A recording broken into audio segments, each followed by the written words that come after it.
स्वागत है दोस्तों, आप सभी लोगों का आपका अपना ही YouTube channel my exam point में। दोस्तों आज की क्लास में यूपी प्लस सी पैट के जो दो पैराग्राफ आता है, इनके गद्यांश आता है हिंदी पोर्शन में। तो हिंदी के लिए दो पैराग्राफ सॉल्व करेंगे आज की क्लास में। तो क्लास छोटी सी होगी, तो आप क्लास एंड तक जरूर देख लीजिएगा। चलिए देखिए दोस्तों, पैराग्राफ सॉल्व करने का सबसे पहले मेथड हम बताएं अगर आप लोगों को। सबसे पहले पैराग्राफ सॉल्व करने का आपके पास दो मेथड है। एक तो आप सॉल्व कर सकते हैं, पहले पैराग्राफ रीड कर लीजिए, फिर क्वेश्चन देख के आंसर दीजिए।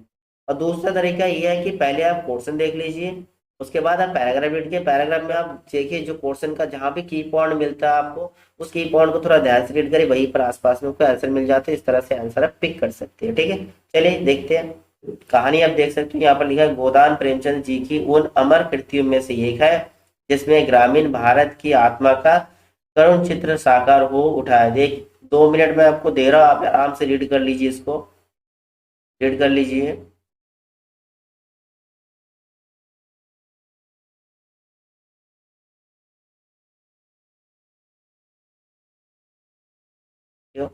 देखिए मैं तो सबसे पहले क्वेश्चन देखता हूँ, उसको क्वेश्चन देखने चलो। देखिए क्वेश्चन आपका फर्स्ट है, तो यह गोदान है महाग्रंथ, उपन्यास, कलाकृति या महाकाव्य। ठीक है, और इसी तरह दूसरा क्वेश्चन, गोदन को किसने महाकाव्य माना है।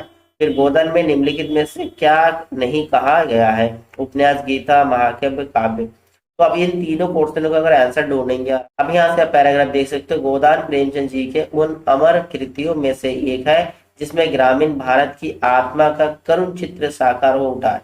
इसी कारण कई मनीषी आलोचकों ने ग्रामीण भारतीय परिवेश समस्या का महाकाव्य मानते हैं। क्या मानते हैं दोस्तों? गोधन को महाकाव्य मानते हैं। तो कई विद्वान इसे ग्रामीण जीवन की कृषि संस्कृति का शोक गीत स्वीकारती है। क्या शोक गीत स्वीकारते हैं?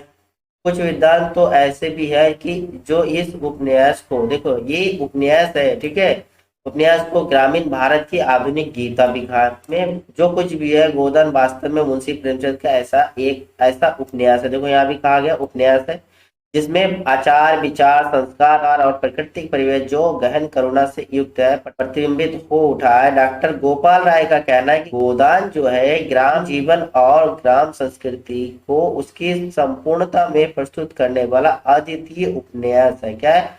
अद्वितीय उपन्यास है। ठीक है, ना केवल हिंदी के वरन किसी भी भारतीय भाषा के लिए उपन्यास में से ग्रामीण समाज का ऐसा व्यापक यथार्थ और सहानुभूतिपूर्ण चित्रण नहीं हुआ। ग्रामीण जीवन और संस्कृति के अंकन की दृष्टि से इस उपन्यास का सही महत्व है, जो आधुनिक युग जीवन में अभिव्यक्ति की दृष्टि से महाकाव्य का हुआ करता था। ठीक है, महाकाव्य का हुआ करता था। ठीक है, इस प्रकार डॉक्टर राय गोदान को आधुनिक युग का महाकाव्य नहीं स्वीकारते, वरन सर्वप्रथम महाकाव्य भी स्वीकारते हैं। उनके इस कथन का यही आशा है कि प्रेमचंद जी ने ग्राम जीवन में संबंध सभी पक्षों का न केवल अत्यंत विशुद्धता से चित्रण किया, वरन उनकी गहराई में जाकर उनके सच्चे चित्र प्रस्तुत कर दिए। ठीक है, आगे रीड करना, अगर मैं रोक दूं यहाँ, देखिए आंसर आपके सभी मिल ही चुका है। गोदान, देखिए गोदान क्या है? गोदान एक उपन्यास है। सबसे पहले बताया गोदान एक उपन्यास है, आपके पहला आंसर हो गया। गोदान को किसने महाकाव्य कहा? डॉक्टर गोपाल राय ने कहा है। और यहाँ शुरू में देखो कुछ आलोचकों ने भी कहा है। देखो आलोचकों ने इसे भारतीय ग्रामीण परिवेश का महाकाव्य मानते हैं, आलोचकों ने भी कहा है। तो आपका आंसर जो है क्या सी वाला होगा, ए एंड बी दोनों। गोदान को महाकाव्य आलोचकों ने और डॉक्टर गोपाल राय ने कहा था। ठीक है, तो ऑप्शन नंबर ए और बी दोनों ही करेक्ट है। अब गोदान को निम्नलिखित में से क्या नहीं कहा गया? देखो उपन्यास तो कहा गया, गीता भी कहा गया। देखिए यहाँ पर मैंने अंडरलाइन किया, गोदान को गीता तक स्वीकार करते हैं। महाकाव्य तो कहते हैं, तो क्या नहीं कहा? तो महाकाव्य नहीं कहा गया। ठीक है, गोदान को महाकाव्य नहीं कहा गया। तो आपको 3 आंसर निकल गए। आगे देख लीजिए, आगे सहानुभूति का संधि विच्छेद है, सह प्लस अनुभूति, सहन प्लस भूति, सह प्लस अनुभूति, सह प्लस अनुभूति। देखिए ये जो है सहानुभूति की बात करते हैं, ये आपको कौन सा दीर्घ संधि है।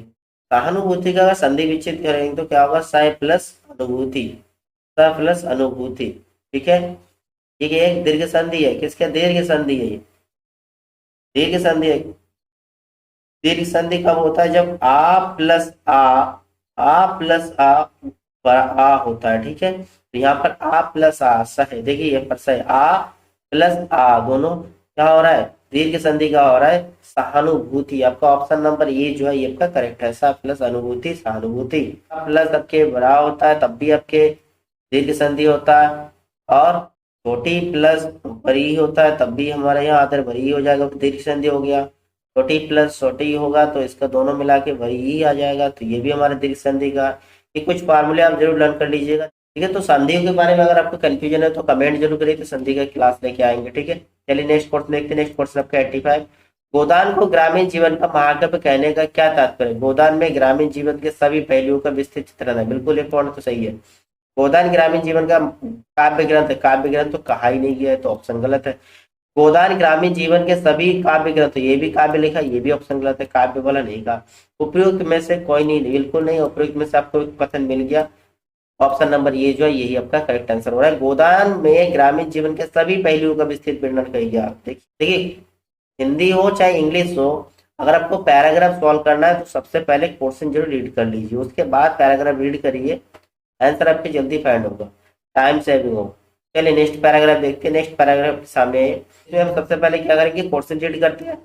भारत में शिक्षित व्यक्ति की एक पहचान है, पूर्ण रूप से शिक्षित, अंग्रेजी में निपुण, अपनी मातृभाषा में दक्ष या अनेक भाषाओं का ज्ञाता। सेकेंड क्वेश्चन है, इस गद्यांश का उपयुक्त शीर्षक निम्नलिखित में से क्या हो सकता है? थर्ड है, संसार शब्द का समानार्थी राष्ट्र, देश, समाज या फिर जगत। ये तो बहुत सिंपल है, इसको पैराग्राफ बिना रीड करके भी आंसर दे सकते हो। देखो ऐसे क्वेश्चन भी आपके पास होता है जो पैराग्राफ बिना रीड करके भी आंसर दे सकते। संसार का क्या हो सकता है? जगत हो सकता है, दुनिया हो, विश्व हो सकता है, लोक हो सकता है, दुनिया हो सकता है, ठीक है। और बचे आपके ये दोनों क्वेश्चन का, इसके लिए हम थोड़ा पैराग्राफ रीड कर लेते हैं। संसार के सभी देशों में शिक्षित व्यक्ति की सबसे पहली पहचान ये होती है कि वह अपनी मातृभाषा में दक्षता से काम कर सकता है। देखिए सबसे पहले तो मातृभाषा को सबसे ऊपर रखा है। केवल भारत ही एक ऐसा देश है जिसमें शिक्षित व्यक्ति वह समझा जाता है जो अपनी मातृभाषा में दक्ष ना हो या ना हो, किंतु अंग्रेजी में उसकी दक्षता आसनित हो, ठीक है। देखिए यहाँ पर भारत में शिक्षित व्यक्ति किसको माना जाता है? जिसकी अंग्रेजी भाषा में निपुणता हो। अंग्रेजी भाषा में निपुणता, उसी को क्या माना जाता है? शिक्षित व्यक्ति माना जाता है। ये बात सही है बिल्कुल, ठीक है। तो आपका ऑप्शन नंबर बी जो है ये करेक्ट हो गया, ये।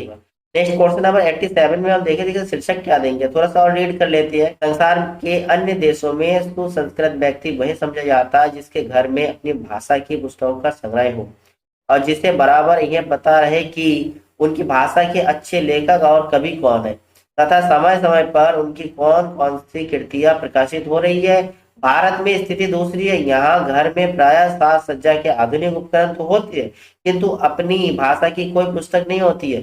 यह दुर्व्यवस्था भले ही किसी ऐतिहासिक प्रक्रिया का परिणाम है, किंतु वह जो एक सुदशा नहीं है, दुर्व्यवस्था ही है। इस दृष्टि से भारतीय भाषाओं के लेखक केवल यूरोपीय और अमेरिकी लेखकों से ही हीन नहीं है, बल्कि उनकी किस्मत चीन जापान के लेखकों की किस्मत से भी खराब है, क्योंकि इन सभी लेखकों का कृतियों का वहां के अत्यंत सुशिक्षित लोग भी पढ़ते हैं। केवल हम ही नहीं कि जिनके पुस्तकों पर यहाँ के तथाकथित शिक्षित समुदाय की दृष्टि प्राय नहीं पड़ती, तथा तथाकथित उच्च शिक्षित समुदाय जो कुछ पढ़ना चाहता है उसे अंग्रेजी में ही पढ़ लेता है। यानी कि इस कहानी को हम सिंपल से देखते हैं, मातृभाषा को ज्यादा महत्व दिया गया है, तो इसमें आंसर जो इसका शीर्षक हम देंगे तो क्या होगा, मातृभाषा का महत्व। मातृभाषा का महत्व भी आएगा, ठीक है। देखिए जब भी आप शीर्षक के लिए क्वेश्चन है, चाहे इंग्लिश में आए आपके चाहे हिंदी में, दो पॉइंट आप ध्यान रखिएगा। एक तो मिनिमम उसमें 2 से 3 शब्द होना चाहिए, इससे ज्यादा नहीं होना चाहिए। और जो शब्द लेंगे वो पैराग्राफ से ही होना चाहिए। कहाँ से? पैराग्राफ से ही होना चाहिए, पैराग्राफ से बाहर का नहीं होना चाहिए। तो आप शीर्षक आराम से दे सकते हो, और जिस पॉइंट पे ज्यादा उससे रिलेटेड बात किया गया हो, ठीक है, उससे रिलेटेड ही होना चाहिए। तो इस तरह से शीर्षक का आंसर जो आप दे सकते हो, ठीक है। चलिए नेक्स्ट क्वेश्चन देखते हैं। क्वेश्चन नंबर आपका 89। भारतीय लेखकों की क्या समस्या? उन्हें यहाँ के सामान्य लोग खूब पढ़ते हैं। बिल्कुल गलत, कहाँ पढ़ते हैं? पढ़ते ही नहीं है। उच्च शिक्षा प्राप्त लोग प्राय उन्हें नहीं पढ़ते हैं। हाँ, उच्च शिक्षा लेखकों की उन्हें नहीं पढ़ते, ये तो एक समस्या है। उनकी कई रचनाएं प्रकाशित होती है, नहीं, मुश्किल है। समाज में उनकी कोई पहचान नहीं होती है। तो आपका यह सबसे प्रमुख समस्या की बात है, प्रमुख समस्या उनका ये है कि उच्च शिक्षा प्राप्त लोग जो है प्राय उन्हें नहीं पढ़ते हैं। तो आपका आंसर नंबर बी जो ये करेक्ट हो रहा है। नेक्स्ट आपके क्वेश्चन नंबर 90।